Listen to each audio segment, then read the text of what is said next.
and welcome to what is the unofficial sixth episode of the Nerds and Hip Hop podcast. This podcast is about the intersection of hip hop and nerd life. Royce the 5'9", Mamoru Hosada, Skyzoo, Soul Eater, Bravely Default are all fair game. And if you know any of these names, welcome.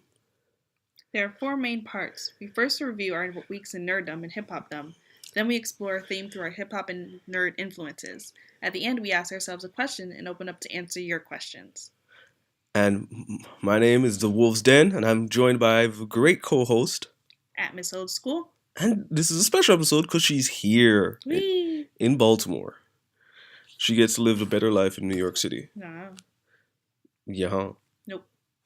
Anyways, this is what makes this week special is that we have a lot of mutual stuff to go through together.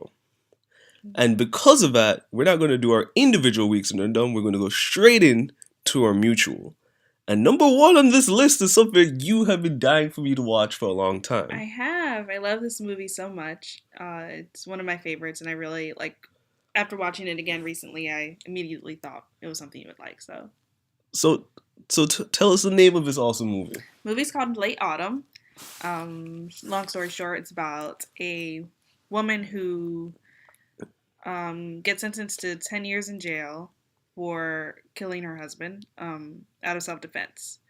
But she gets on a 3-day leave after her mother dies to visit the funeral in Seattle. And during that time, she falls in love with a guy, or she meets a guy that she kind of gets caught up with, and it's just about those 3 days they spend together, more or less. Yes. Along with a bunch of other things. And there are a lot of interesting stuff about that movie. It was so. For those who are film buffs, this is apparently the fourth version of the original. You said the original movie was lost? It's lost, yeah. They don't know where it is.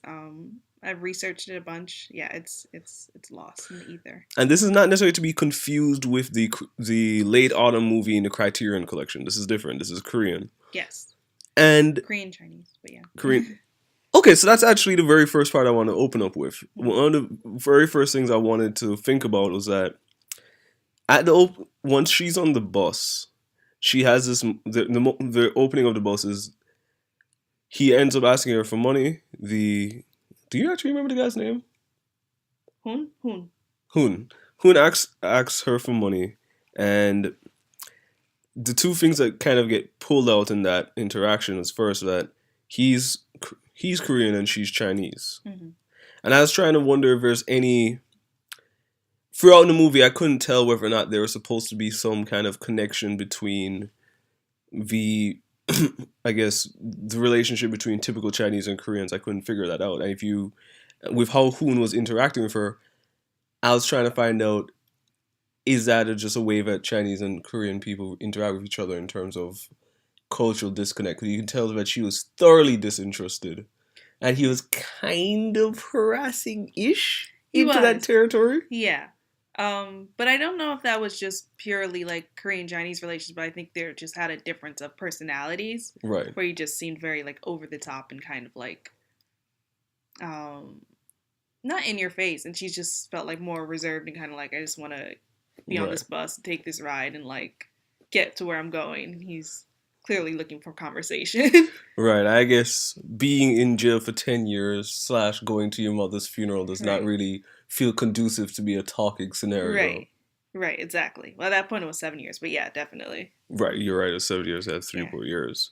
The other interesting parts of that is that, it's very unsaturated. I don't know if that's just by virtue of filming in Seattle, because, at least stereotypically Seattle is like the rainy-ish city in terms of it. Right. So I don't know if that's just how it was, or if that's just something that they were trying to capture. I just thought that was interesting, their cinematography. Mm-hmm. And the thing that I noticed is that for the first half an hour, Anna doesn't talk really. No, she doesn't have many lines throughout the whole movie, which makes, in later scenes where she does talk, it's like usually like really poignant and strong scenes. So yeah, she doesn't really talk as much in the first half. It's a lot of Hoon and other people. Right. Her just like taking it in and her family. That and in fact that whole once we get to the family's house, I thought that was very. It was very telling that everyone comes in, it's like, hey, and everyone's excited Yeah. to see her. And then they get all awkward. They get all awkward and escape within like all 30 seconds. Yeah. And then she kind of just goes outside and Mm. she doesn't really see much of the family after that. No. Then it's like the funeral, and that's really it. Right. So I thought that was interesting. It took me a while to piece together what got her so livid with the gentleman. Oh, right. Because I didn't catch it in the beginning, but that ended up being he's the reason why. Yeah. It's one of those movies that it's really great, like rewatching it every time you see it, because you kind of like, all right, so now I know this, so I can kind of you catch certain more things. And it's not so much that there's like a twist or there's a thing you didn't know, like a spoiler, Right. more or less, but it's just like you can pick up more on things, or like you hit there's things that hints at in the beginning, and when you go back and watch it, when you know what they were hinting at, it adds a little bit more to it. Right. And I think another interesting piece I wanted to bring out, or at least like top scenes, was when she goes back and she's walking around the town after spending time with her family. She goes and buys clothes. Oh, right. And she kind of dolls herself up. She it's like super fur jacket, long green dress, lipstick, makeup. Her dress is beautiful. Yeah. And she really felt free, I think is the word. Mm-hmm. And she walks outside, and then she gets the call immediately. Right. From the jail. Right, saying, make sure you come back in 3 days. Where's your location? And yeah, pretty much that. And she just trashes everything. Yeah, it's like, there goes that. Like, right. It's like a quick reminder that you're not free. That was hard to watch, but that scene probably will be the thing that, at least in my mind, sticks out. The other scene that I thought was great was when she and Hoon went to the abandoned yeah, like the amusement park, amusement park, yeah. And they see this couple arguing, and then they just start kind of like miming what they think is going on. There's so many things that happen where they're like, in terms of like the cinematography, where the entire background changes and they pretend as if these are dolls. Yeah. I thought that was so special. Yeah. I think that's also when that's the most levity that she ever gets to experience. I had mixed feelings on the scene. I love when they're talking over the people, but when it goes into like that weird musical puppet thing, and it always feels really random to me, but it's so artsy, and I get kind of swept up in it every time. And then the immediate scene afterwards, she's like running away. And I don't know if this is like something intentional, but for me, I interpret it as her like kind of getting caught up with like Hoon, or like getting caught up in all these things, and then like, I need to get away with this. Like, I can't get caught up in this because like I have to go back to jail in like 2 days. And I feel like that scene kind of gets you caught up in that scene, and you forget you're watching a movie. Or you forget you're watching like this other like whole story going on. So I thought that was cool. But the scene itself always feels really random to me. But it's a really cool transition afterwards, I think. Yeah, I think that's the moment where I think they nailed their kind of chemistry of like... Because up until that point, really, Hoon's interaction with her was... I get it, especially once you find out what Hoon is about who Hoon is. All right, yeah. I think that's in the bio when you read this info of the story, so we can say he's a gigolo. He's a male prostitute. More of a gigolo. Okay, I was just going to say, what's the exact difference? Let's go for it. It sounds, I guess, better. Or funner. But, and then, without giving spoilers for this, the entire ending was interesting. When I was Googling the movie, before I got to watch it, it's on Viki, the app, in case you guys want to watch it. We'll put a link. There's this, when I Google it, goes in on YouTube, just looking it up, it was like, the longest kiss scene ever. Oh, right. And it wasn't that ridiculously long. But that entire scene where that kiss happens, the before, that, and after, I feel very weird about that. Because what I thought was going to happen, the director kind of faked us out. Oh, wait. Do you think... Okay, well, yeah, go ahead, Keith, because I have 2 theories on that, but yeah. Because what I thought was initially was going to happen, without getting... This is more spoilers, is that he went to go kiss her, and then was going to do what he was going to do. That's what I thought was going to happen. Because just like how she didn't want him involved in her life. Right. He didn't want her. Right, involved in his issues. So I thought that made the most sense. Right. And then when I saw the fake out, I'm like, really? Wait, so do you think it didn't actually happen? The kiss? I'm about 100% sure. See, I'm 50-50. Really? Yeah. Because, at least for me, the fake out ends up happening with her being back on the bus, as opposed to the kiss being with her outside of the bus. So talk to me. Because when she's on the bus, I forgot he gave her something. I forgot if it was a jacket or the coffee or something that she was carrying. She's still holding it when she's on the bus. Did he give her something? Or she was holding something. She ended up getting coffee afterwards. Maybe that was it. There's something there. I forgot what it was, but there's something that made me think, like, did it happen or didn't it happen? Interesting. But yeah, that's another thing. Like, on the first time, I didn't think that's what happened. And the second time watching it, I was like, wait, did that actually happen? Yeah. There was something else I was going to mention in the movie. I forgot what it was, though. But yeah, go ahead. What were you going to say? And then the ending, that ending shot, stunning. Like that. We're gonna get to another movie that we watched where we feel I feel slightly weird about how that turned out, but this ending, yeah, the ending is rough, but I like it. I mean, I don't know. The shift towards when the credits show up on screen, everything about that is just done perfectly, right? Yeah, I don't want to ruin it. Yeah. Yeah. So that was my thoughts. Any other questions for me? Because I know you've been dying for me to watch it. Yeah, because I love that movie so much. Not now, no. Maybe in the next podcast. We'll just be talking about it for all the podcasts to come. Highly likely. So we kind of gave us picture spoilers. We're gonna say spoiler warnings for this podcast for this particular topic. You and I watched Batman v Superman yesterday at 1 o'clock in the Inner East Harbor. Yes, we did. Landmark Cinemas. Theater 5. So if you're there, you were chilling with the nerds and hip hop. Woohoo! So what did you think? I found myself disappointed a lot with Batman vs Superman. Mostly, again, they failed to like show how much of a detective Batman is. They kind of leave him as like the last of the party, the last to know things. When he should always be like ahead of stuff. Like there's no way Wonder Woman should have been able to like take that thing or steal that thing from him. In like the comic sense.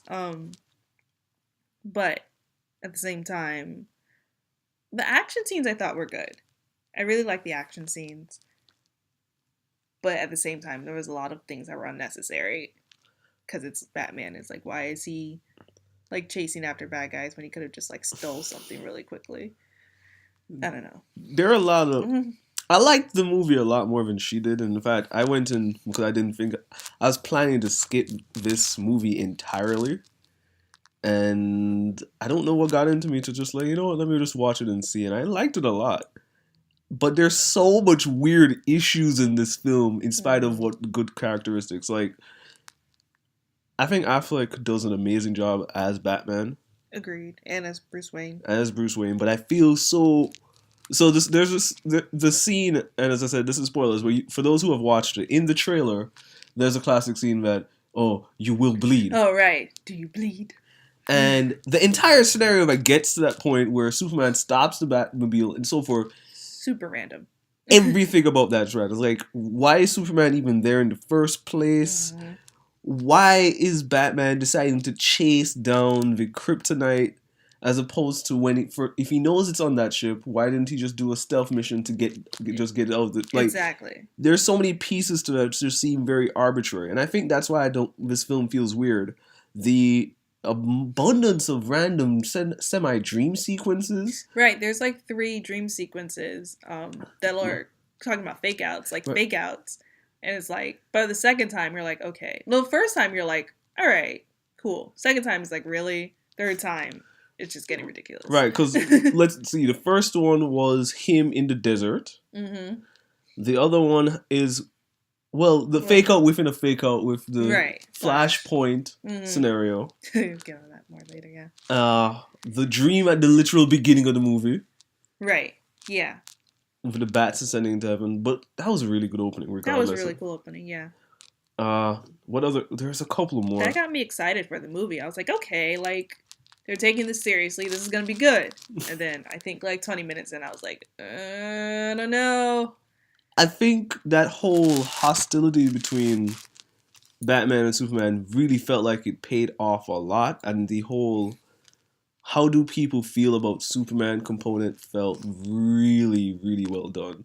There's a cameo by Neil deGrasse Tyson, and that whole entire scene about how do people respond to gods and all that part of the movie was so strong. But even in spite of all these weird padding, I mean, we're going to talk about how we feel weird about the Justice League stuff thrown in there. Feels great, but it doesn't feel like they decided to say, you know what, we're going to stick our landing on that. Because once they had Wonder Woman there, you talked about how Wonder Woman can't be a necessary detective with Batman. I guess I get that. I think more so the weird part for me with that is that why in the world it took Bruce Wayne so long to figure out it was Wonder Woman. Right. That piece doesn't make any sense to me. Yeah.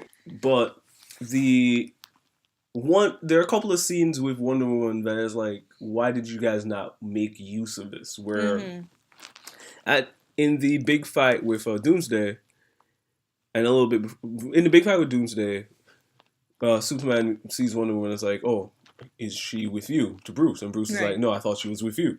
Which says a lot about her as a god and where her place is. And I was like, if Batman represents man and Superman represents like a literal god who's chosen to really stay around, she's a god who's like, yeah, I'm going to hide from this scenario. She could kind of be in the middle too. Right. She does play like a nice like middle ground as far as between God and man. And I think there's so much opportunity that if you're going to keep doing this whole big story, if she is the in-between ground, you could have played a lot. She had a lot more to potentially contribute to the story. I agree. Yeah, especially that's the whole theme of the movie. It's like God versus man. So it's like, all right, you have this person in between. Why aren't you using that like in some kind of, I don't know, poetic way? Right. And especially since Lex already knows everybody's alternate identities going on into this. Yeah. I don't know why he didn't even play into that even a little bit. That's true. And I still don't know why, I mean, other than being like psychotic and crazy, why Lex wants to get rid of Batman. Yeah. Right. Or Superman. Well, yeah. Lex is a little bit weird in that sense. I liked his character in terms of what Eisenberg did, but his final game plan... it's not very clear. Yeah, I don't see his final game plan, and I thought Eisenberg did a really good job at the role. Like his acting was great, but I don't like the Lex. So. I'm mixed on the Lex. I think I mentioned this to you before. I felt like, especially because you and I more so know Superman from the cartoon series, Justice League, and all of that. The Lex that we're used to is serious businessman as like part of the Lex mindset is being a genius businessman and so forth. Our modern genius businessman doesn't necessarily look like that. Our modern genius businessman would look like Zuckerberg. So it's like if you have Eisenberg playing a Zuckerberg version of Lex seemed a logical way to go for us. I also wondered too. I thought what they were going with at first was that he was Lex Luthor's son. So not like the Lex Luthor we know, but a different Lex Luthor. Because he kept mentioning things about his dad. That's a good point. I have to really consider that. But I'm sure comic book heads know a little bit more than we do on that. Probably. If you know, let us know, because we don't know. But there are too many. The scene with with the painting, speaking to the senator still though. Like that move, that scene really delivered. Like that sold me on who he was. Because he had a weird few scenes before that where he put the Jolly Rancher and other guy. Right, yeah. And that just like, just creepy. Right, I was like, that doesn't feel like the Lex I know, even in this sense. Right, yeah, yeah. It's just too different. But we should talk about the other scene though. Speaking of the senator with the courthouse. Yes. Another missed opportunity. Oh my gosh. So this is the part of the film I was looking for most forward to. Like when we got here, I'm like, oh, they're gonna do this. This is gonna be great. Yeah.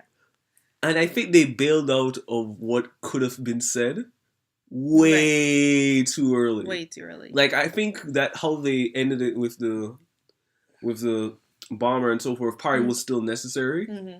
But it's just like my brother said to me when he finally saw it. He's like, I almost wanted to see what are the words that Superman would say to the populace like that. Right. Yeah, well, we're talking about Superman goes to the courthouse and basically has to defend, or not defend himself, but like speak out on like who he is and what he's doing and like what's his role in society. I think, yeah, definitely missed opportunity. Like, I would have liked to see what he would say or like what a conversation like that would be, especially since that's more or less the theme of this whole movie. Just like, right, God versus man, where's your place in this world? What do we do with someone like you who we can't control, but seems to be doing the right thing for now, more or less, sort of, kind of. Right. I don't know. It's a missed opportunity for an interesting conversation. Yeah, and those were the best parts. Like anything that got into that realm, I was sold on. And Snyder did a great job with a lot of the symbolism in terms of the statue, the scenario where the guy in the wheelchair sprayed the statue. You had the scenario when Doomsday showed up and they threw him through the statue. And I don't know if you noticed, and maybe it was just me. The minute that Superman started fighting Doomsday, his costume seemed a little bit more saturated. No, I didn't notice that. And I was like, I wonder if that was fully deliberate or if that's just like the lighting made it look that way at that moment in time. I was like, that would seem deliberate since the whole movie is just like still this like super muddy. Maybe. But I ultimately, and I think this makes me slightly ridiculous, because the goods of this movie are so high to me, and this has, depending on rewatching, I would say this is probably up there with my favorite comic book films ever. Madness. But I've realized I'm near alone on that. Near. Yeah, no, it's definitely on the low list for me. Not the lowest, but it's probably like the first on my low list. No, I would at least take this over the early X-Men movies. At least. Oh yeah, absolutely. Yeah, okay. That's what I mean. Like it's like if I had like a list of all the low movies, like it would be the one right after my like least favorite good movie. Okay. I was about to say, I was like, man, you were just like really throwing in real bad company. No, it was not that bad. No. It has gotten worse reviews though than it on Rotten Tomatoes. Yeah, I saw bits of that. I was just like, I'm glad I went in expecting not good and I got good out of it. That's the best way to have it. Yeah. I went in expecting okay and got okay. Which wasn't as bad either. Not bad either. But that's not the only thing we ended up kind of watching together. We know. We marathon things. We marathoned One Punch Man. Yes. Which kind of falls into the theme with gods and overpowered beings as well. Right. But it's kind of drew together. It is a little different in the sense of nobody's, at least I can't think of, because of the hero association, no one's like, I wonder what we're going to do with these people. Right. Yeah, that's true. They kind of already have like this organized system. Right. Set in place already where it's like, all right, we have like these monsters popping up out of nowhere. Let's start a hero association and problem solved. Right. And that whole monsters popping out of nowhere, like I get that it's supposed to parody the monster of the week stuff of like all the Sentai like Power Rangers and that.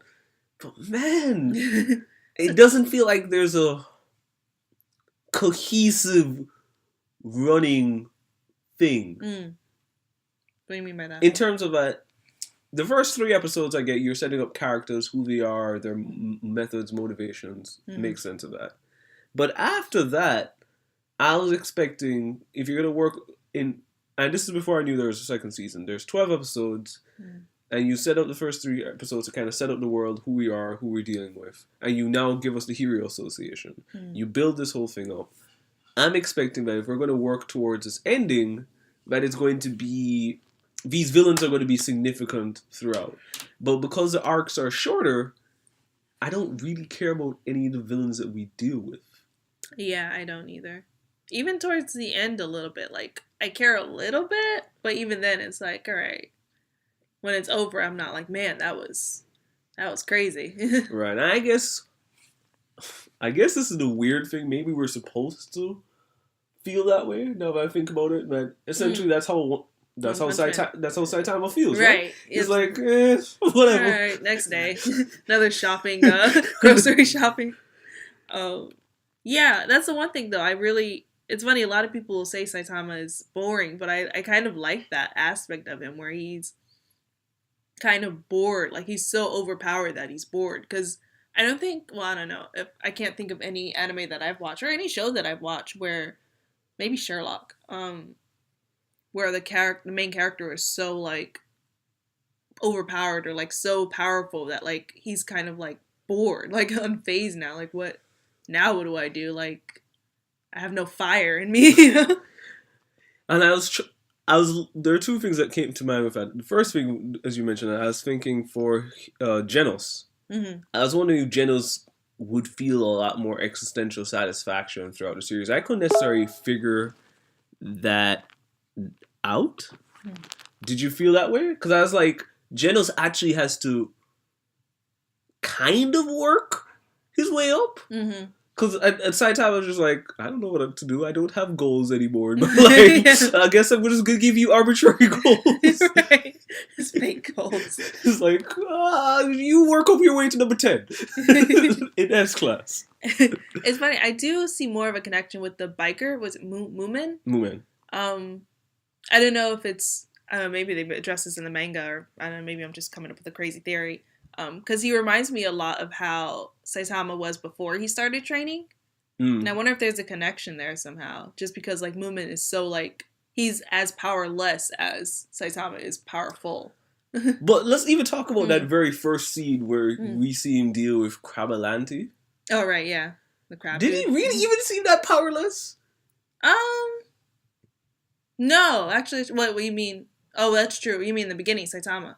Right, so I'm thinking about... Yeah, no, he didn't at all. He looked like he, like, had some fighting skills. He just didn't. Right, like... He wasn't as powerful. Right, that's the piece to it. And just to even talk about that scene where we see him take out the eye with with the tie. Oh, right. And you just see, like, all the innards of the crab come on. It's that moment I was just like, this is just going to look amazing. Oh, that made me squirm a little bit. But it's just like, as usual... Madhouse's like animation is incredible to watch. Yeah, absolutely. It was amazing. Yeah, we were so happy that we saw that after we ate, not while we were eating. And we made a mistake too. We started watching it on Hulu and we pressed play and we accidentally saw the first 6 minutes of the final episode before we watched anything else. Yep. And I remember saying to myself, I was like, wow, this is how the first 6 minutes of the series is going to go. I can only imagine what they have for the final episode. Little did we know. Little did know I was watching this. But I did feel disappointed when I went back and watched everything building up to that. Like, the animation was always... on point. Yeah, the consistent phasing in and phasing out of the seriousness of Saitama always works. Yeah, agreed. Yeah, I like the switch between his, like, regular, like, they call it, like, the egg face or whatever, like, plain, and then his, like, serious face. I would like to read an analysis of, like, when he changes and why he changes, and... I don't know. That's pretty neat. I never thought about that. And I guess the final thing is that, do you think that the reason why he's bored is also connected to a lot of times when people talk about shonen, they get bored if their main character is overpowered, so it only made sense for him to be almost a semi-audience surrogate in that sense? I didn't think about that. I think that makes a lot of sense. Yeah, because you do get that, even with, like, Dragon Ball Z, or even like as characters like continue like reach the next level, and then they reach another level, and then they reach another level. It's like, all right, like when does it stop? Or like when does I don't know. It's just like a constant like going back and forth. So I do think this show does play a lot on like audience feelings and definitely makes fun of itself a lot. Right. Or that genre at least. Now that there's a season 2, I feel a little bit better about the ending. Because if it was just what it was, I get why it would have done, why it feels unsatisfactory, because I think it's supposed to. Yeah. But yeah. That doesn't necessarily, just because it's supposed to, doesn't necessarily make me feel happy about the decision.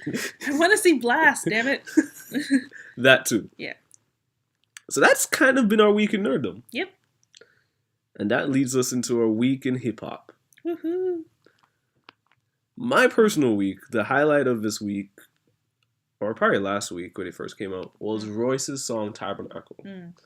Royce is a very interesting MC. I've said something ridiculous, or at least I got in stares from when I told people that I think Prime is a classic album.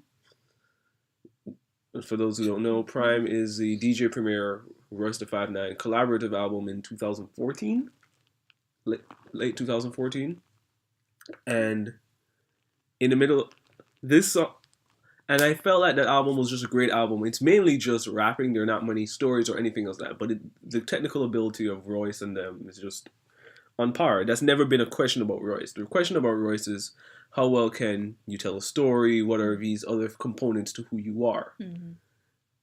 And by golly, did he show us. Like, he's always had these moments. There are songs like Part of Me or even Shake This that have shown his ability to write, but none of what he's written like that has turned out the way that he wrote Tabernacle.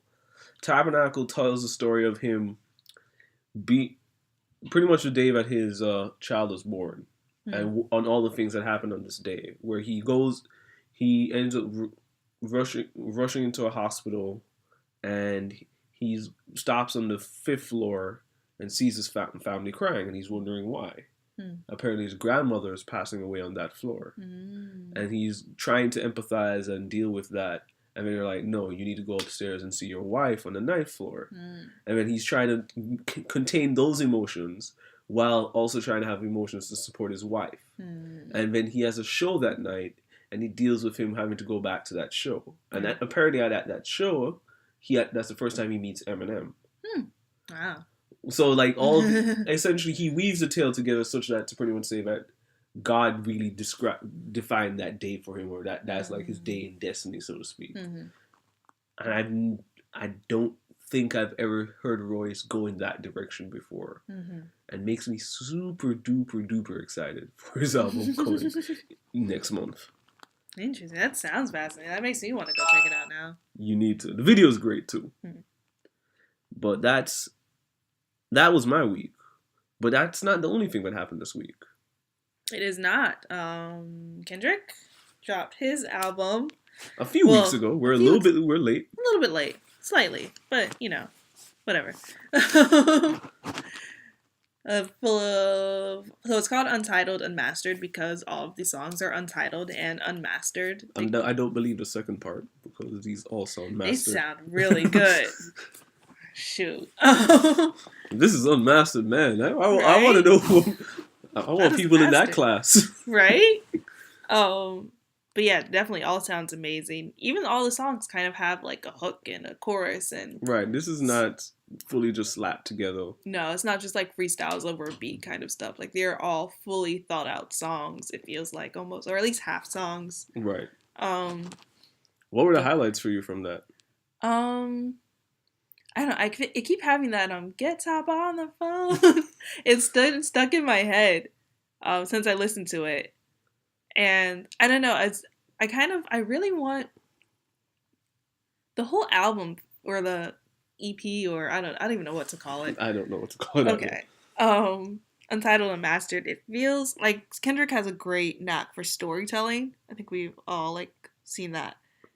And with this album specifically, I felt like I really I would read a book on how this came about, like how all these songs came about. Like I would love to read the liner notes, because even like with that thing with when I forgot his name, the Top Dog CEO Anthony something, he when he said that he was going to drop, I think 8 albums this year from Top Dog, and he had a list of all the artists next to Kendrick, everyone had like, you know, like, we need to like clear this sample, blah blah. Next to Kendrick, it was get Top on the phone. So I'm like wondering like, what's the connection with that? Like, and then like hearing it and have that getting stuck in my head, I'm like, I really want to know this now. But I don't know, I think the concepts are just great. It was just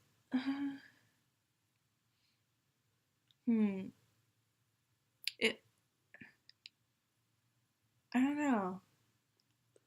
It felt mastered, but not grimy. I don't know. I don't know. I liked it a lot, and I felt this was the bridge between Good Kid, Mad City and To Pimp a Butterfly, right? Especially in kind of content and themes, not necessarily just sound wise, because sound wise this is all pretty much studio sessions from To Pimp. Yeah, but the very first track, and there's another track where the religious themes keep coming over and over again.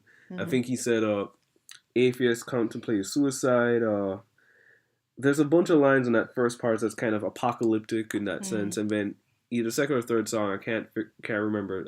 Having untitled songs drives me crazy. Yeah, but there's a part where he's like, I made To Pimp a Butterfly for you, but it's still not enough. I'm like running in place trying to get to church. Yeah, like you could tell that a lot of those feelings help bridge the gap between where Kendrick was and where he ended up being.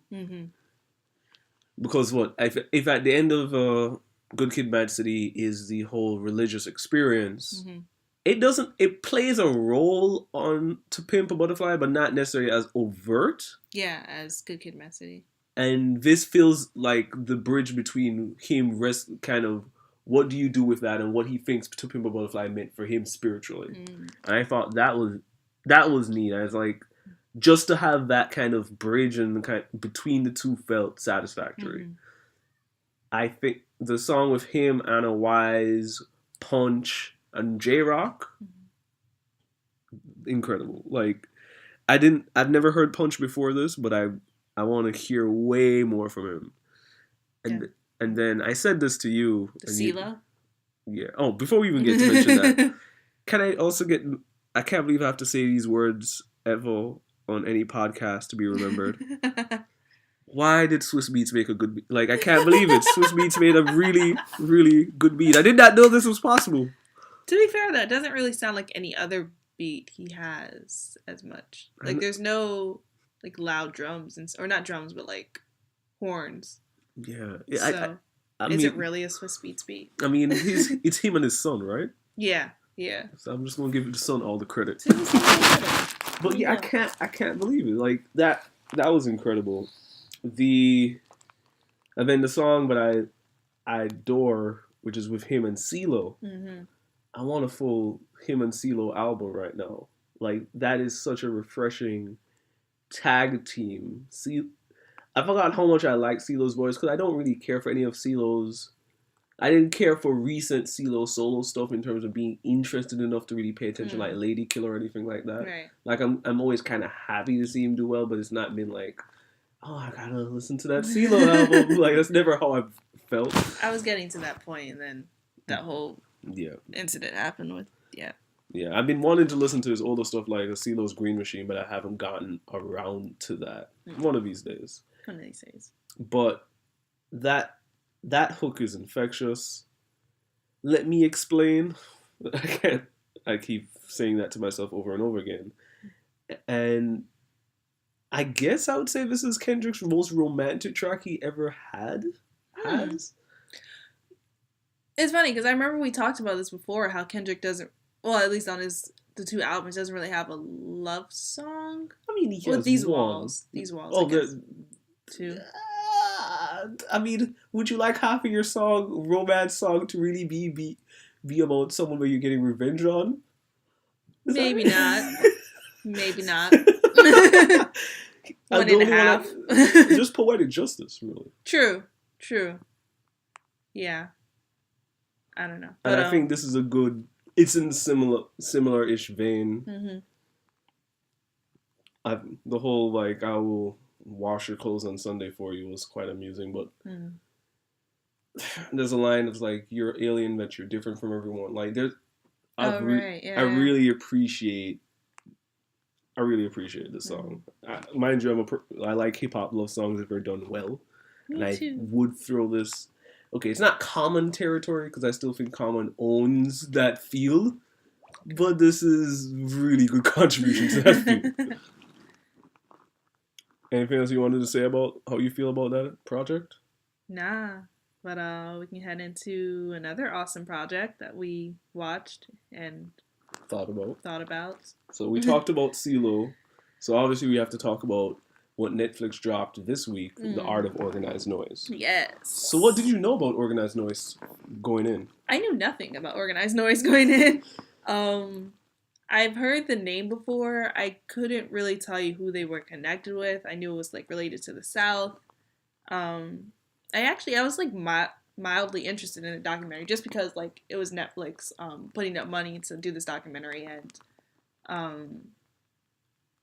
it is about hip hop. Like between those two things, I'm like, I'm gonna watch it. I don't know, like, right. But other than those two things, So that's actually interesting. It's a full Netflix original, actually. I'm pretty sure, or at least they're the only ones who like got the rights to it to put it up. But yeah, that's interesting. I never thought about it through that lens. That because basically what we're saying, if it's fully true in that sense, is that Netflix put money towards hip hop artists to kind of tell their own story without anybody else to really influence them in this telling the story. It's very weird. Well, not weird, but I mean Netflix has been kind of very what's the word? Pioneering, adventurous. Yeah, on doing that, because even they have the other show coming up, the about hip hop, not the breaks, the other one, I forgot. Anyway, the one about graffiti, the graffiti era in the 70s, hip hop in the 70s.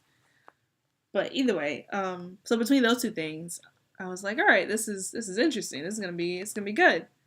But now, like, seeing how much they influence or put in, they're behind like Goody Mob and Outkast and even like TLC's Waterfalls. Like it blew my mind. It literally blew my mind. I'm so happy I watched it.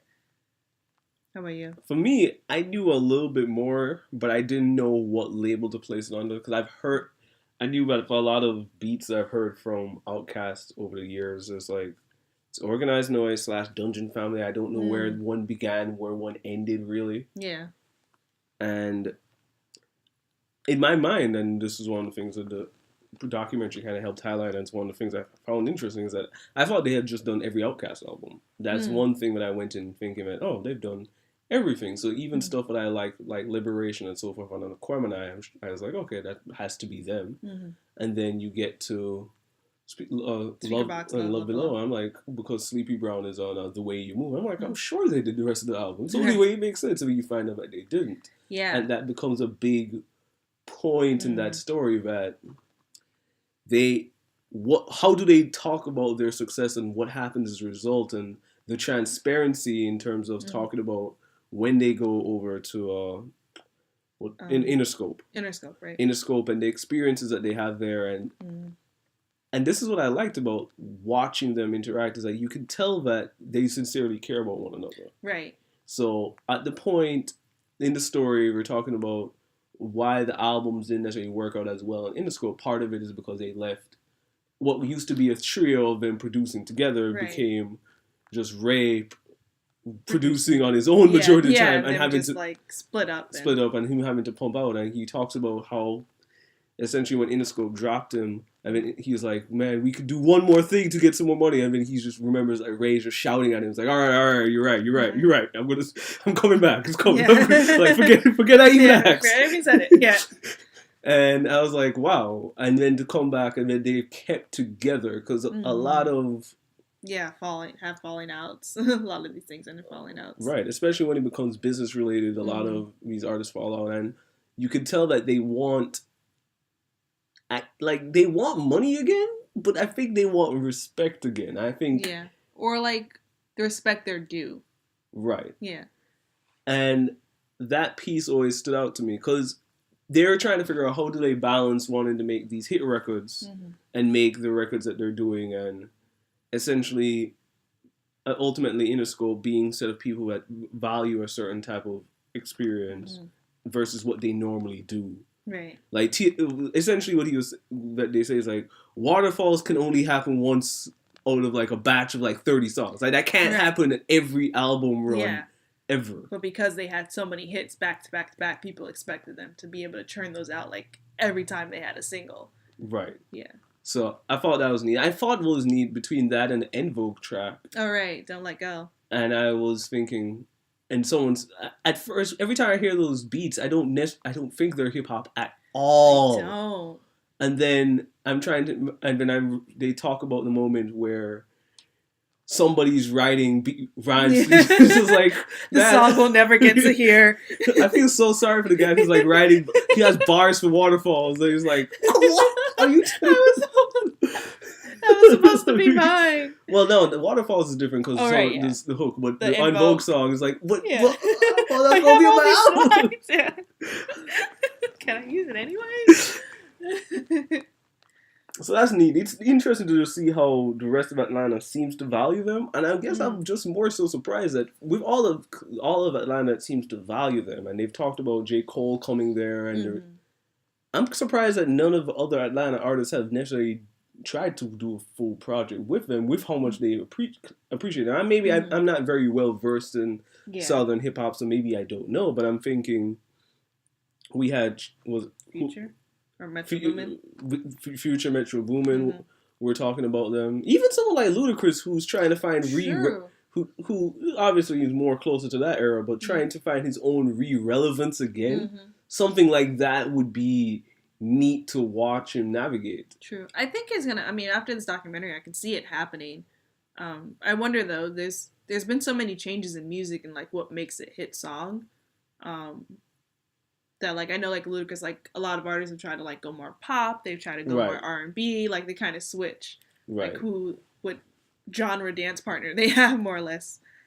But I can see it going back to like the Organized Noize kind of sound, or just like Organized Noize being able to like create something that's because they kind of have that kind of timeless feel to all of their music more or less. And that's why I'm thinking that someone, as I said, for me, Ludacris has been trying to find dance partners for his music recently. And it's like, at least as far as I live outside of the normal hip hop world, but I don't think anyone even likes Ludacris mainstream stuff over the last 5 years, really. Since Theater of the Mind, I don't think anyone has really cared about Ludacris's output. I can't really think of anything. You, as the hip hop writer, may know more, but now that I remember. And for me, as I said, you talk about trying to redefine relevance and so forth. He could easily do what Fat Joe did, where Fat Joe, after he did all of his commercial tracks, and depending on how the fan base navigated that, he came back and released Dark Side and had primo beats and very dark and gritty. And then now he can go back and do a pop track again, and then go back do this again. Like he can go back and forth now and live the spectrum. And someone like Ludacris could, and something like Organized Noize being around, especially because all the elements that they talk about, with having the bass players there, the saxophone, are things that now but are more in the spotlight because that's what Kendrick did with a full studio album, and it's never really not been there. But because one of the most significant albums has those features all over, you'd think that it's gonna be easy to sell again. You'd be able to try to people's taste buds would probably be a little bit more open to that again. Yeah, especially if probably a different rapper rapping differently, maybe that would be a space that they can reoccupy. Yeah, I can see that happening. There's definitely feels like I don't want to say a reversion or revert, like there's been a revert back to that era, but there's definitely like, I can see more artists drawing from that era of music and like bringing it into like new music. I hope so. I mean, the only other artist I think that I'm off the top of my head, but he's not from that area, I think. Yeah, he's not from that area, but you can tell that he's influenced by that sound too. Someone like Big Crit. Yeah, that would be a cool. Big Crit and Organized Noize should do a collaboration. He's been around. He's like another one in those weird spaces where like a lot of hip hop heads know him, but he still hasn't made that like mainstream success. Yeah. Did you listen to It's Better This Way? No. That was his mixtape last year or the year before, and essentially he talked about that essentially Def Jam can't really do anything to make him popular and so Mm-hmm. forth. So it's like, I'm gonna just keep on this path because it's better this way. That's Mm-hmm. kind of the thought that was relevant to Yeah, that. yeah, definitely. But Yeah. that's not all that happened. You had something individual for your week. What I happened with you? did. So this actually happened maybe 2 weeks ago or a week ago. I heard Tyler, the Creator's remake of Freestyle 4 with ASAP Rocky. And I loved it. I listened to The Life of Pablo a few times over the past month, I guess it's been now. Because you like it. That's a strong word. That's a strong word. I somewhat enjoy it. I guess I can say I like it. I don't know. I don't know how I feel about it, but it's been worth repeat listens. So I'll say that much. It's been worth repeat listen. Don't give me that face. um, so, but the thing, I think what I wrote in my review of Life of Pablo was mostly that a lot of it felt like Kanye was kind of following behind trends rather than setting them as he's done in the past. And when I saw Tyler's version, I was just like, man, this is like 10 times better than Kanye's version. And it's like, that is sad. Because, like, it's Kanye. Like, he's supposed to be, like, the greatest artist ever, according to him. Okay, I was like, according to according to Kanye. Yay. And here, like, Tyler kind of just, it felt like it was just something he kind of put together in, like, maybe a day and a half. And it was like, yeah, let's just record this and do this. With, like, insane bars and just look really fun and interesting and good. But isn't it, as a person who still has not listened to The Life of Pablo yet, because there's no physical version or anywhere else to be found that's not on Tidal, and Tidal is not getting my information and yet. He's still changing the album. Yeah, did you like change it like 2 days ago? Yeah. Yeah, whatever. Yeah. So as far as I'm concerned, nobody's heard the proper full album at this rate. I don't think we ever will. But when I first saw Freestyle 4, I just thought it was a generic freestyle. I was like, all right, this is great. And then the minute that someone said that, oh, this is a remake of Kanye song, I'm like, this already sounds like the production wise sounds like it was made for someone like Tyler more than someone like Kanye. Like, yeah, like it feels like it's a scenario where, take for example a song like Renegade, right? Mm-hmm. Where Eminem and Jay-Z are both have great bars or whatever, but the beat is made for, like, Eminem made the beat, but it's like the beat is made for someone like Eminem as opposed to someone like the pairing feels right. And I was like, I haven't not heard Life of Pablo. I can't fathom what Kanye would do on that beat. It's something, well, I mean, it's very explicit. I don't think he didn't, it was good. It just wasn't as good. Okay. He has a different flow on it. I'll say that much than Tyler did. Any quotables on it? On Kanye's or Tyler's? Kanye's. I can't think of any right now. No quotables. No quotables. You can quote her on that. You can quote me on that, yes. So that leads us to our theme, sort of. Not really. I think our theme's a little bit disjointed from our experiences over the last 2 weeks. But this is what happens when you actually come to visit. Things get changed. This is true. This is very true. So our theme of this week is empathy. Right. And I think we were originally coming from a space a little bit after Valentine's Day. I think the Valentine's special was our last. Yes. So we're thinking about how do you kind of feel for others, connect for others. Mm-hmm. And I guess, yeah, in a not just sort of like a romantic sense, but like how do you feel for other people and how they're experiencing. Right. And in nerdom, I've been playing Fire Emblem Fates a lot recently. I'm on chapter 20 of the Birthright route. How many chapters are there? 28. Okay. And so here's a little bit about Fire Emblem Fates to set it up. Fire Emblem Fates was released in 3 versions. 2 versions you can buy physically, 1 digitally. And the idea is that you as a main character are separated by birth into a different kingdom, the Nord Kingdom. And the Nord Kingdom is kind of like this evil medieval setup kingdom. Essentially, the king is pretty much like Lex Luthor, villain for villain's sake. But the thing is that you may care about the family that's there. You have a brother named Xander, Leo, Camilla, and Elise. And you pretty much get raised by them. You don't have memory of your anything before that. Mm. You're separated in a different castle from everybody else, and they come and visit you. You have like butlers. You are a noble prince of that era.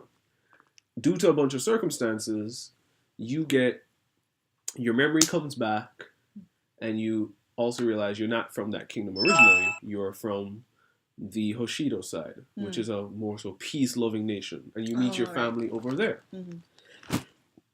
And the very first 5 chapters are you maneuvering between 2 families, and chapter 6 is set up to be you pick one side or the other. Mm. Now, if you got the deluxe edition, you can choose whichever side or the other. However, if you didn't buy the deluxe edition, you actually have to buy afterwards. So it's kind of weird because if you wanted to play the other chapter, for example, with the other side, because you connect with the other family, you get a discount on the digital version of that other side. But genius marketing. But yeah, go ahead. Yeah. But the whole premise is that those 5 chapters are supposed to make you feel some connections to different family members. So the first 2 chapters are you in the Nor Kingdom, the kind of evil kingdom, but you're interacting with your brother. Yeah. You're interacting with your family members that aren't your father. So your very first thing you do, you spar for your older brother. Your older brother's kind of encouraging you to kind of grow and get better. And you're I guess he's your little brother in that era, or he's like the middle child, kind of gets at you as like, you are nothing like me. So you're like, that's kind of like brotherly rivalry. And then if you even appear slightly hurt, you have your 2 older sisters looking out for you. And that's kind of that entire first setup. In fact, at the end of your experiences with them, well, one of the major moments is that you disobey your father because you don't like how he was going to kill these prisoners. Mm-hmm. For really no reason, because evil for evil's sake. But and your brother pretends to kill them, Leo, the one that was trying to be super rivals with you, and you realize he didn't really kill them; he let them escape. But so essentially, it's a case that you start realizing that these are people that actually care for you, and they're trying to prepare you to make that decision harder. Right. And then you go over to Hoshido, and then you learn about this is your original family. And you meet your sister on that side who became a Pegasus Knight because she wanted to get strong to find you. You meet. I want to be a Pegasus Knight. You meet one of your older brothers who's just really upset with you because of the pain that you cause the family, and he's like, "I don't trust you. You've dated with them too long."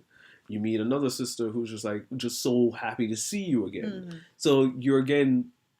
They're trying to provide a choice for you. It's like, who are you going to stay with? And I chose based on the idea of which kingdom I preferred, but I chose the birthright. And the gameplay, there are gameplay differences, which is why I also chose birthright. But I was watching somebody else play online, and his intention was to use the birthright route because it's also known as a slightly easier route for a strategy game.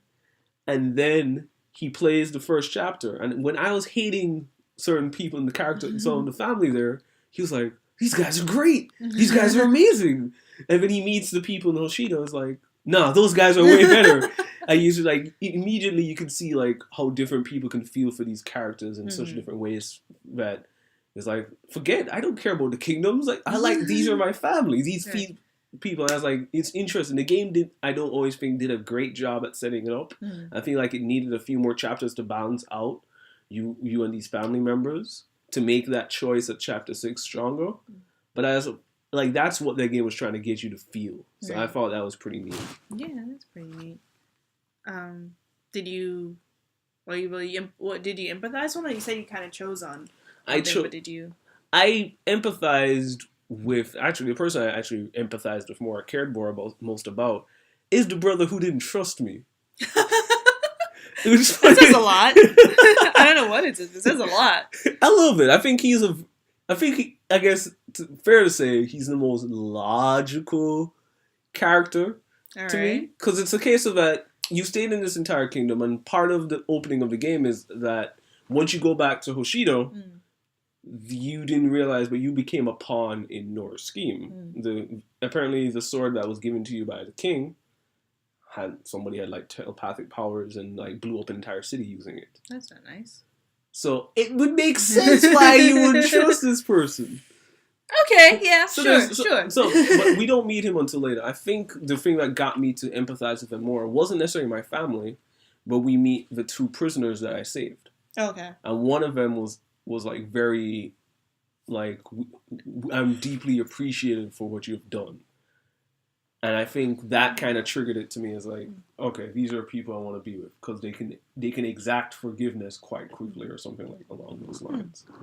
Although, Huh. so yeah. So, talking about exacting forgiveness, that does lead me to mine, though.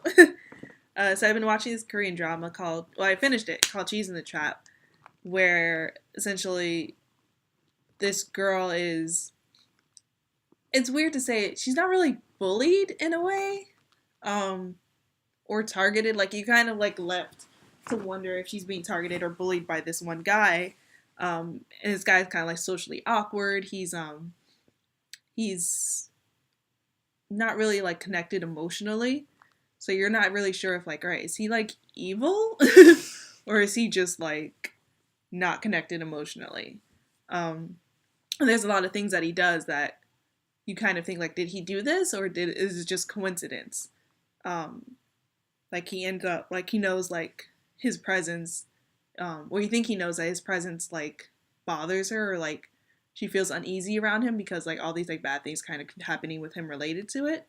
And then he ends up, like, switching into the same class that she's in. And she's like, why is this dude, like, following me around? But I think, as you learn a little bit more about him, like, it definitely seems, turns out it's a little bit of both, of evil and kind of, just aloofness, where he just doesn't understand how to connect with people, or, like, how, because he more or less uses people as pawns, I would say, or he's much more like an eye for an eye. So he's like, oh, well, they did something to me, so I'm going to do it back to them. And he doesn't see, like, yeah, people have reasons to why they do things, and, like, why things happen, and, like, it's not always just, like, one for one. That's interesting. I've only seen the first 10 minutes because of drama fever not working. Right. So is it the main character who comes back from the military? Yeah, exactly. Do they kind of tap into that military background being part of the reason why he's disconnected? No, funny enough, that actually becomes like a footnote in the show. Because that would have been a very relevant. It would have been, but no, it's definitely something that's, like, just been his whole life. And they kind of, well, they never say why he's like that. It's definitely a part of his upbringing. Like, he's obviously, like, he's been chosen as, like, the successor for his dad. So his dad is very much like, you can't show your emotions in front of people. Like, you're supposed to be CEO of this company. Like, you can't, you gotta be not vicious, but you have to be, controlled. But yeah, he's had the same behavior since he was, like, younger. But it was nice seeing, like, obviously the love interest kind of, like, bring out, like, the nicer side of him, or, like, show him, like, can't do this. Right. But in that very first 10 minutes, it also shows her drinking and totally... Right. Because of how he treated her? Is that what ended up happening? Like, because she ends up saying it's all his fault? Right. Yeah, so... Is that because of how the love interest triangle played out? No, so... It's such a weird show. They only, like, shortly flash back to before she left school and why she left school. And then the rest of it takes place, like, afterwards. So he's kind of, like, not mean to her beforehand, which is what makes her leave school for a year and finally come back. And then afterwards, he's kind of, like, nice to her. And she's like, I don't know what the hell is going on, basically. But it's just always, like, this weird, like... I'm saying mean and nice because it's kind of, like, what it's most interpreted as me as the viewer. But... even then, like, there's such a big gray area. It's like you really don't know if it's just, like, him being, like, just weird, or, like, him being mean. Like, there's one scene where she drops, like, all of her papers. Like, she sees him at the elevator, and she wants to avoid him, so she goes down the stairs instead. And she, like, ends up tripping and, like, dropping all of her papers. And he comes, and he, like, steps on one of the papers, and he's like, you should be more careful, and keeps walking. And it's, like, not a mean thing to say to somebody, but it's, like, he didn't try to help her. But at the same time, like, that's something, like, you might say to someone you care about, but it's also something that's kind of, like, kind of vicious. Or kind of a jerk. Kind of a jerk, exactly. Yeah. So I don't know. It's just like a very weird, like gray area a lot of the time. So did that leave you as the viewer? Are you fair enough to say that you like him as a character? It's funny. I like him as a character, as like a person to study, Right. like a character to But study. I'm talking about if you actually like. If like it was in this world, I probably wouldn't like him. No. Okay. Yeah. And what did they do for her to make you side on her side? She's just like a likable character. Like she's very like funny. She's like loving and carefree and just like your regular heroine. Obviously like very empathetic. Like she tries to like understand him, rather than just like looking past him, like a lot of other people do, which is another reason that ends up leading to him like acting this way. Yeah, she has a good heart, and I think that's what kind of like brings him out of his ways, and yeah, brings her in. Yeah, it's interesting. I don't know, but I didn't like the ending though. But that's another story. And we're gonna go to empathy in hip hop. I'm actually gonna change what I originally had thought about talking about because a song just came to mind. That's good because I'm changing mine too. Have you heard the Talib Kweli track "Lonely People"? No. When did that come out? That's a good question. I actually asked him on Twitter and he didn't answer me. You hear that, Talib Kweli? He answered our questions. He favorited my tweet too. He was like, "I'll get," like I think he was like, "I'll get back to later." He just never got wow, that's interesting. Oh man, all right.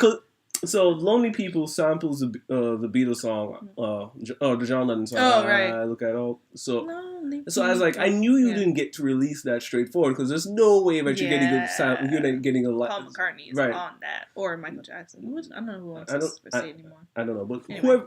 Long story short, you are not getting, at least as far as I know, I don't think any hip hop artist has gotten to sample and put in an official album something that samples the Beatles. So I was like, okay, where does this fall? He didn't really answer. But I heard it in like 07, and I think it came out 05, 06. Okay. And the song deals with kind of talking about the perspective of someone who's kind of upset with their own life a little bit. And kind of just talking about a little bit about the state of society. But the reason why I brought that song up, there's this line where he talks about is like, all of a sudden, he doesn't like the way you're living and he wants to be forgiven. And how I know that, I'm right there with him. Like, and every time I think of that line, I'm like, all these other songs that talk about issues and like people are, how society's going in a weird direction, and because that's what some of the songs deal with, or what it means to be lonely and so forth. And to talk about somebody's perspective and then say that you fully identify with that feels like a super distinguishing factor for most of those songs I get to hear. And I think that's part of the reason why, like, it's like Quali was being empathetic to the scenario and with his peers. Was like, I think that's a lot of reasons why we like certain artists. Like, at one point in time, we used to like Kanye West because we could empathize with him. Right. At one point in time, I think part of the reason why we like Kendrick is that Kendrick empathizes with us. Right. That's true. And as I said, I felt that line felt kind of very salient in capturing that. Yeah. You're going to hate me, but I do think, in a way, that's why a lot of people like other artists too, that like Future, because they feel like they want to empathize with them, or they can empathize with them as far as like that's partying and stuff. Or those emotions that like getting into his feelings and whatnot. So let's actually talk a little bit about that. So someone has jokingly tweeted that on Black Twitter, because that's what they're horrible people sometimes. But it was funny. But the notion of it was kind of dark, which is that we get excited about. At least people get excited in listening to Future, where a lot of his stuff is kind of a messed up life because of these things, and somewhat depressing. I don't really dissect Future's music in general, so I don't know much about his lyrical content. Right. But we know that the issues of drugs and so forth are overarching themes. So I'm like, do people feel empathetic for Future, really? When you think about it in that context, that people are getting excited in a club listening to someone who's struggling with these issues. See, I think of more people like in their car or at home, empathizing with him. Not like, oh, I feel what he's no, more like I feel what he's feeling. Not like, oh, I see what he's going through and like I feel sorry for him, but like I'm in that mood too. Okay, so not necessarily I feel for him, but it's like I feel the same way ish. Yeah, right, ish. Obviously, they're not going through the same issues he's going through, but either I feel the same way or I want to feel the same way. Not with like bad stuff, but like probably like better stuff with like, having sex with women and whatnot. Right. But that leads me kind of to mind. Something that's been kind of on my mind lately, well, because Fife Dog passed away. And a lot of things I've been seeing a lot lately online where people basically saying that he was kind of the representative for like the everyday guys, the average Joes, like the normal guys, which I never thought about because you have this group with Q-Tip kind of like leading the group, and he's obviously like seen as like very charismatic. He's like attractive, tallish, just yeah, and like very leaderish, A-type, front face of the group. And you have Five Dog, who's like bringing all these like great one-liners, and it's just someone you can relate with more probably. Q-Tip's like giving all these like he's like talking to girls and being smooth, and I mean not every guy's like that or not every person's like that. But Five Dog is like he's kind of like rambunctious a little bit and just like saying things that you might say are like a funny like one liner, trying to be funny to get the girl or whatever. And he's like 5 foot or pretty short, so it's not like he's not like the tall guy. He's not like the quote unquote light skinned dude. So I thought that was pretty cool. Like how a lot of people seem like they could empathize with him and like they kind of connected with him more than anyone else in the group, even if Q-Tip is kind of seen as a leader. That's interesting. Do you think that works out the same way in like other groups where where people get placed as a leader, whether or not that's necessarily directly true? Someone like Outcast or even I think either Outcast or like Little Brother. Do you think people identify with certain artists more and like that aren't the leader in those groups? Like, do people? I've heard people claim that. I've heard someone say that they identify with Big Boy more, and I found that was interesting. I was like, do you think that's the case? I can see that because I mean, obviously, Andre 3000's like really out there, and Big Boy kind of. I mean, even though he can get his out there too, but he seems a little bit more like Southern, like grounded, like dude that you can probably invite to like your barbecue. And you probably like come in like a t-shirt and jeans, where Andre 3000 would probably come in like some feathers or something. Like you just don't know what he's gonna do. So I can see that being that too. But I also see like artsy type of people falling in line with more Andre. I don't know if I could see that as much with Q-Tip and Five Dog. Where like, because I feel like it was more like being more than being artsy with Q-Tip. It was like all these other things, like his charisma and his like attractiveness. Okay. That would also like play into it. I'm trying to think of what other groups. I can't think of any. I can't think of any groups that have that same dynamic necessarily. That's why I thought Outkast was the closest in terms of someone that's super kind of considered out there in a way, and then the other person seems way more down to earth. Right. I didn't necessarily think that about a tribe so far from my experiences. But I guess I might just have to reconsider that when I start get more into them a little bit more. Particularly because Fife is not really on people's instinctive travels that much, so it's not easy for me to really identify Fife's voice. Right. He's more there on Low End Theory, so and everything else. Everything else. Right. Yeah, everything else. Exactly. But I guess that is something to say for Fife's legacy. I didn't really consider. Yeah, he definitely seemed to be the one a lot of people identified with more, which is pretty cool. Pretty cool. R.I.P. Rest in peace. Oh, I guess that kind of leads us to our very, very sad what question this time. Yeah, that was more sad than I anticipated where we were going to go with this. It's going to be a downer episode. Sorry, guys. So our what question this week is, what show or song has made you cry? Yes, I felt that since we're talking about empathy and feeling for other people and all of that, it made sense to just think about like, I guess crying, it's weird to say this, but it's like crying feels like the most significant emotion something can kind of trigger into you. Mm-hmm. Yeah, definitely. If you're like feeling for someone else, I feel like if you're crying for someone else's pain, Right. you've fully felt empathy. Right. Or even if it triggers that in you as Mm-hmm. well, then you kind of fully identify with the pain too. Absolutely. And the song that comes to mind was Yesterday by Atmosphere. And I remember the day so clearly. I'd bought the album, and thanks to a dude named M. Trey, shout outs to you. You convinced me to buy When Life Gives You Lemons, You Paint It Gold. Hmm. And I was listening to it. I was sitting down eating in my bed, CD playing on my through my PS2 and hooked up to my TV, and I'm eating. And the song Atmosphere, the very first two verses, you think he's talking about someone, probably someone like a relationship interest that has left his life. He's talking about like in terms of like missing you, not realizing what I had when you were around, and all of that. And then the third verse kind of reveals that it's a little bit more deeper than that, and it turns out to be him taking for granted his follow. And I was just like that whole idea of taking for granted certain people in your life or scenarios in life, and I started crying because I was like, I just moved to America at that time, and I was like, I don't want to end up taking the people I've left behind in terms of back home in Jamaica for granted. And I was just like, that really hit home for me. Yeah. Fun fact: I almost interviewed Atmosphere. Both of them together? The group, yeah, in like 07, 08, maybe earlier. When I was doing my magazine, I reached out to them. I guess before they kind of blew up, or like right as they were about to blow up, or ish. But I just never followed through. Like I think they responded, and I never followed.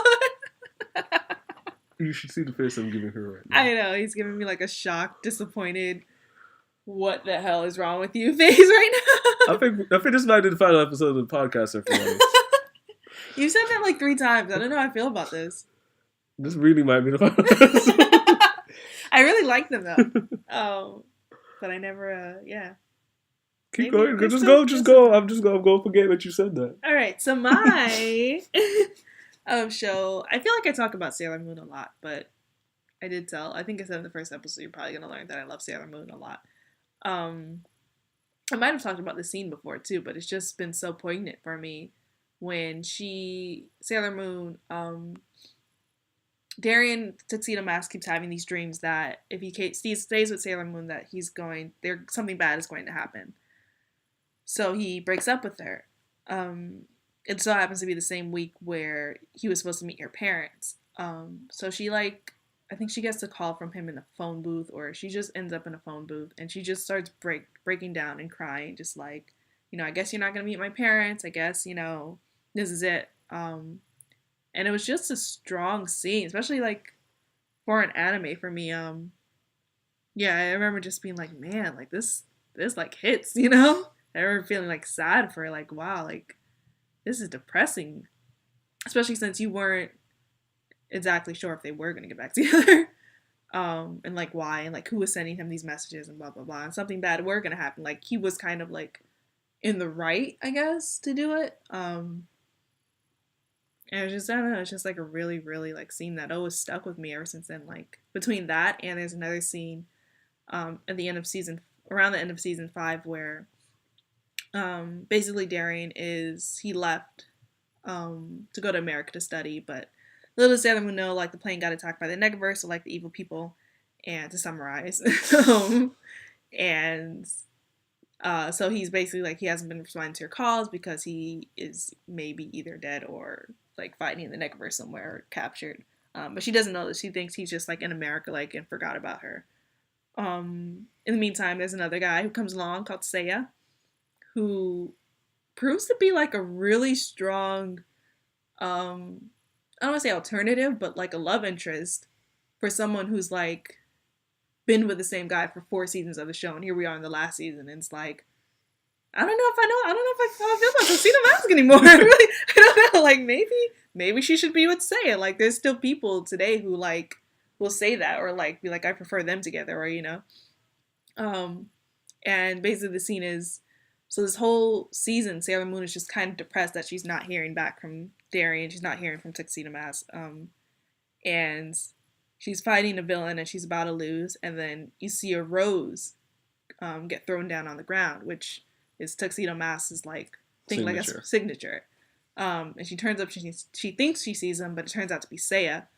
And they defeat the monster, and then she just starts breaking down crying afterwards. She's like, you know, like she like, and as a viewer, you get your hopes up because you think it's Tuxedo Mask, like, oh, he's back, and then you realize like, oh, he's not, and that's the same feeling I think she got, even more so. And he starts crying, and then Seiya just looks at her. He's like, "Am I not good enough?" Like that's the line he says, and it was just that's when I broke down. I was just like, Seiya, you are, but you're not Tuxedo Mask, and you don't understand. It's been 4 seasons we've had with Darien, and he just got our hopes up.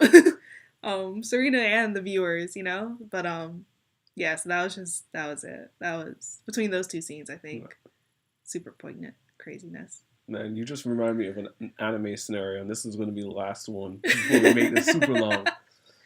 And this, man, this is, I think, because of my physical reaction to the scenario, is why I was like, this is top notch. Mm.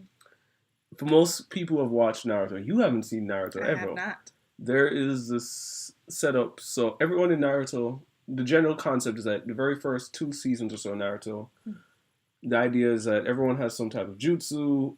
So everyone has some form of kind of magic that they have set up for them. Yeah. And then they introduce this character named Rock Lee, who has none of that. Mm. And he ends up being kind of a Bruce Lee surrogate, because that's usually what happens and a lot of that. But essentially the idea is that because people used to make fun of him as a kid and so forth, so he just like trained super hard. Almost One Punch Man regimen on like the next level of like... And he essentially... He's a part of a team. I think it's him, Neji, and somebody else. And part of it is like Neji's considered the genius because of like his status and where he comes in society, and because of his jutsu, all of that. But Rock Lee takes pride and calls himself the genius of hard work. And that's kind of like his whole shtick of who he is. And essentially in that series, he ends up going against this guy named Gaara. And we don't really know a lot about Gaara at that point. We know that his mother died because of giving birth to him, and he can control sand. And then there's this one is still to me probably one of the greatest shonen battles I've seen in terms of animation between the two, and what you do with someone who doesn't have these abilities, and versus someone who can control something like sand, which he has attached to his back. We might have to watch this before we leave today. Yeah. And essentially, Rock Lee has to do this thing where he unlocks, Konoko's like he's breaking his own limits, so to speak. Like, think going Super Saiyan, but it actually has damaging repercussions on his body, and he keeps on having to open these gates, and he lets everything out in that one fight, and I remember at the end he couldn't beat him. Aww. And we look, and he's like he's in full critical condition, and mind you, this is back in the time where. This is like 04, 05. Naruto's still not really on... I think it was... I don't know if it hit Cartoon Network yet. It may or may not have. But we are watching subbed episodes. My friend used to give us DVDs of subbed episodes. I think we had... I don't know if we ever had to pay him to burn them, but he had, like... Because his internet was better than ours, we had to do that. Crazy. And so... At the end of the 2 DVDs we ended, this was the final episode, and me and my friend looked at each other like, oh my gosh. It's like, and the question was like, will he ever fight again? We were like really sad. Oh, and we called my friend, was like, yo, does this guy ever fight? Like, what happened? Because we what's gonna happen? What's happening? It's like, can you give us the next DVD? We need to see what happens to Rock Lee. We need to know. That crack. Right, we felt, we wanted to see him win so bad with the odds against him, and he wasn't able to do so. And we were like, he gave everything. Is he ever going to get back to normal? And that's, I think, that action of like, do we need to pay you to get a new DVD? Like, what do we need to do to find out what happens to this guy? We'll give our left leg. Right, it's like we cared so much to know what happened to him that it's like literally 20 minutes after that show was like we were like we need to know what happens. And I can only imagine what it felt for like people who were watching it weekly at that time. That's actually something I wish like the internet was bigger at that time to know, like... Oh, so everyone can... Right, like, imagine if Twitter happened during that fight or something like that. God. It's like... I would have loved to see something like that because that's how I.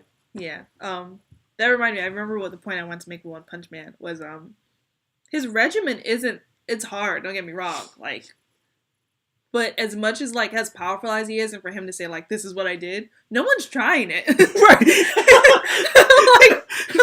I love that. It's like Jesus and all of them were like, "Well, you said that." It reminds me of in real life when like people are like, I need to like, I want to lose weight, I want to get healthier. I'm like, all right. It's like, all right, exercise regularly and eat better food. It's like, I'm gonna try this diet pill.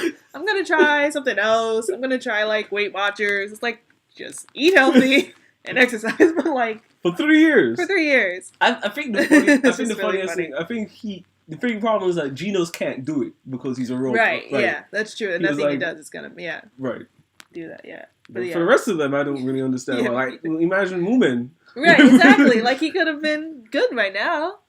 But maybe they're just too preoccupied fighting monsters. Fair enough. Fair enough.